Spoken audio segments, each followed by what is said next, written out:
Secluded in his rural laboratory, Darwin's manuscript on what he was already calling natural selection developed into an essay suitable for publication.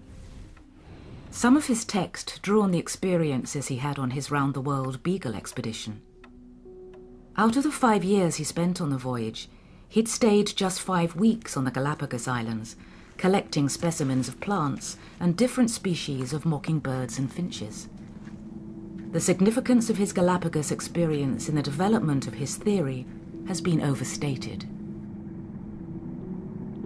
Just as I think it's very common to imagine that great theories appear in a rush, through inspiration, all at once, as though every scientist is like Archimedes, streaking along a street from his bath somewhere in Syracuse.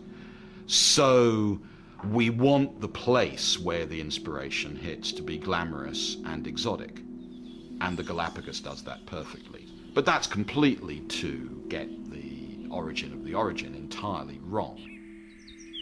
It was only back in London after his Galapagos visit that Darwin realised that the species of birds and plants he collected were subtly different from island to island, yet were closely similar to species on the South American continent. In the 1844 manuscript, he used this as evidence that new species had evolved as continental birds and plants adapted to the different island habitats. The Galapagos, of course, are a fantastic place to go, and there's a way in which they're inevitably going to be associated with Darwin. But I think their importance, is easy to misunderstand. For one thing, his collections from it are really not that great. He mislabeled most of his specimens. He didn't actually identify which of the particular islands his various finches and other organisms were actually from. The main thing about it actually is not so much about natural selection at that stage. It's actually the Galapagos are much more important in terms of helping Darwin to be convinced that evolution might have been taking place. The Galapagos evidence was just part of Darwin's awakening, only a waymark on the twisting path to his completed theory of evolution. Now at Down, he was able to draw on 9 years of intellectual struggle. He'd set down some of his most brilliant insights in what would become known as the Transmutation Notebooks. It was in these pocketbooks that he first drafted the idea that the vast range of living species must have all evolved from a shared common ancestry. Twigs and branches stemming from one tree of life. He is brainstorming with total abandon. Totally unorthodox, unacceptable to philosophers in his day. Maybe there were a few Enlightenment rationalists in France who would do that, but no one in Britain would countenance someone seriously trying to find out about the world by doing what Darwin did. And he wasn't just tapping physics and theology. He was going to economics. He was going to animal breeding. He was reaching out in every direction for evidence and intuitions to build up the world as he sensed it existed. And yet that vision of the world was changing all the while he was testing what he thought might be the case. This is the brainstorming aspect, with what people were saying was the case. Darwin's 1844 manuscript was based on wide reading, from Milton's Paradise Lost to the evolutionary speculations of his grandfather Erasmus and the radical French biologist Jean-Baptiste Lamarck. His great geologist mentor Charles Lyell taught him that the Earth's surface had been formed gradually over countless ages. But it was the political economist Thomas Malthus who would stimulate the closest parallel to a eureka moment that Darwin would ever have. In October 1838, 15 months after I had begun my systematic inquiry, I happened to read for amusement Malthus on population. In terms of natural selection, there's a crucial moment in Darwin's discovery, and that is, I think, when he reads Thomas Malthus's essay on the principle of population. Now, this was an incredibly controversial book. It was controversial basically because it argued that there were limits to growth. A lot of philosophers in the 18th century had said, mankind can progress indefinitely. Everything's going to be great. Malthus says, no, that's not the case. In fact, we've got limited food supply. And effectively what happens is you're going to get this population exploding exponentially, and it's going to be cut off by the need for food. What Darwin does is turn this into a creative principle in nature. Death becomes the way of explaining life. And so what happens is you get this incredible idea that all of these thousands of forms, all these different, slightly different species are actually competing for these tiny spaces on the earth and in nature, each one trying to live. And only those that are most fit, only those that are really going to match into that little spot, those are the ones that are going to survive. And all the thousands, the millions, the billions, the rest are going to die.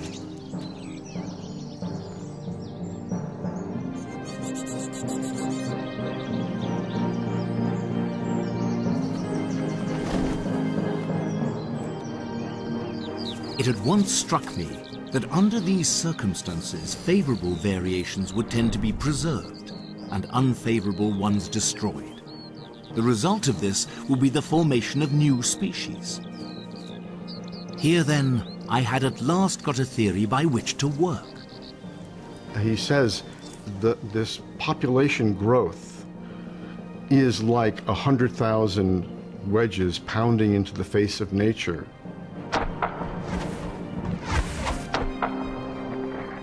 Pushing in stronger ones and throwing out weaker ones. Therein capturing the essence of struggle for existence, survival of the fittest.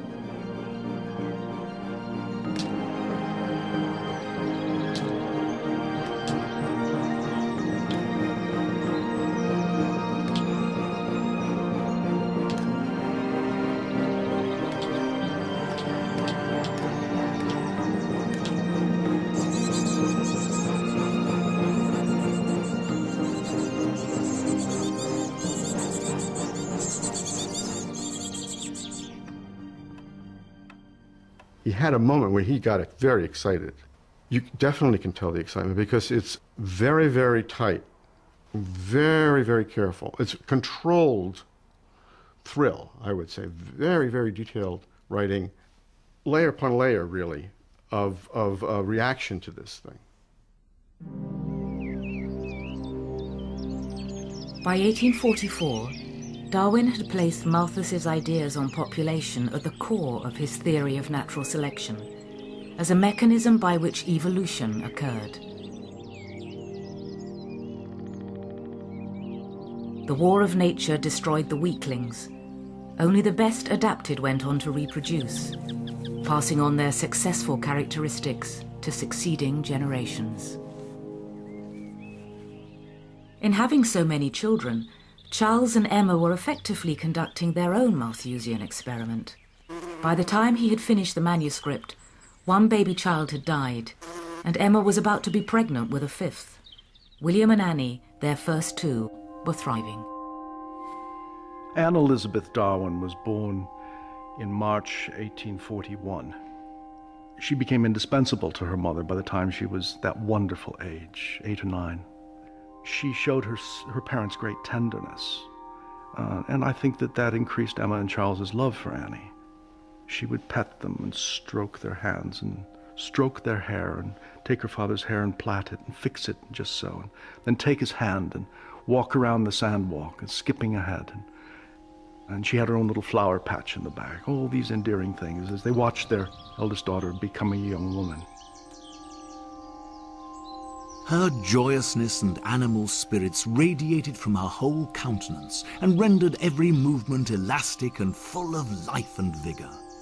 It was delightful and cheerful to behold her. Her dear face now rises before me, as she used to sometimes come running downstairs with a stolen pinch of snuff for me. Her whole form radiant with pleasure of giving pleasure. And as these children grew up, these were not only loved children, but they were creatures. They were little developing organisms. They were like the orangutan in the London Zoo. And Darwin would compare his son, William, and Annie growing up with the orangutan in the zoo.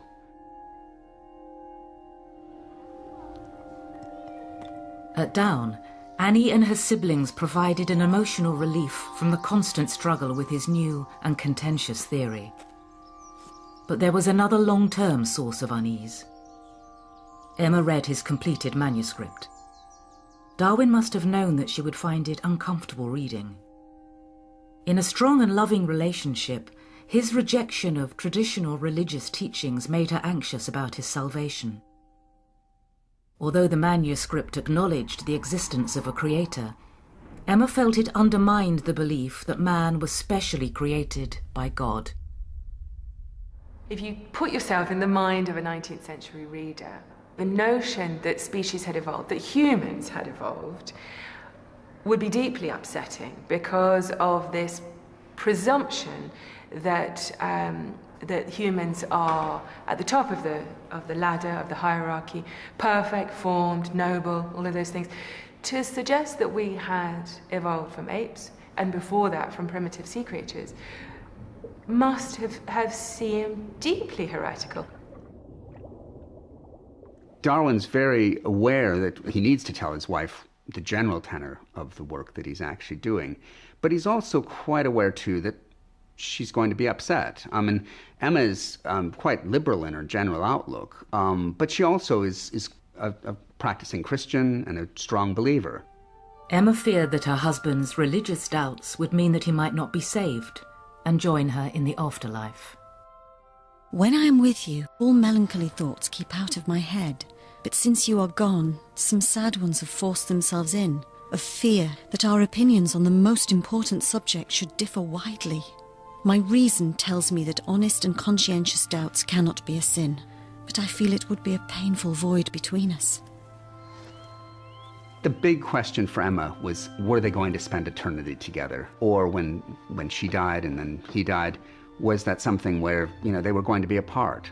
And I think that was a terrible kind of burden for her, and it remained a burden right up till the end of their lives. I do not wish for any answers about all this.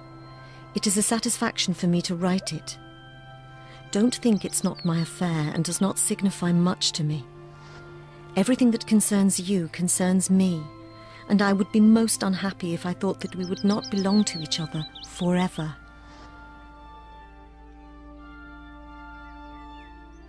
That became an item of unfinished business in their relationship. It was buried perhaps many times, but when a child was sick and dying, or when Darwin, as so often the case was, fell ill and she had to care for him, it was the specter of being eternally without her beloved that haunted Emma and made her bring it up to him. We don't know how many times in private. We do know that the issue weighed heavily on Darwin from a note he later added to Emma's letter. When I am dead, know how many times I have kissed and cried over this. Whatever her personal misgivings, Emma loyally read and commented on the essay. Darwin was still not confident enough to have it published, and his anxieties about hostile attitudes to evolutionary ideas were soon to be confirmed. He finishes this essay, and I think any decision that he had that he was thinking about publishing is certainly knocked on its head in October of 1844, when he learns through an advertisement in the London Times that a book has been published called The Vestiges of the Natural History of Creation. This is an anonymous book. Who its author was a subject of great guessing and uncertainty. And it's a book which, even the advertisements say, deals with the whole range of natural phenomena and explains it through a natural law of development.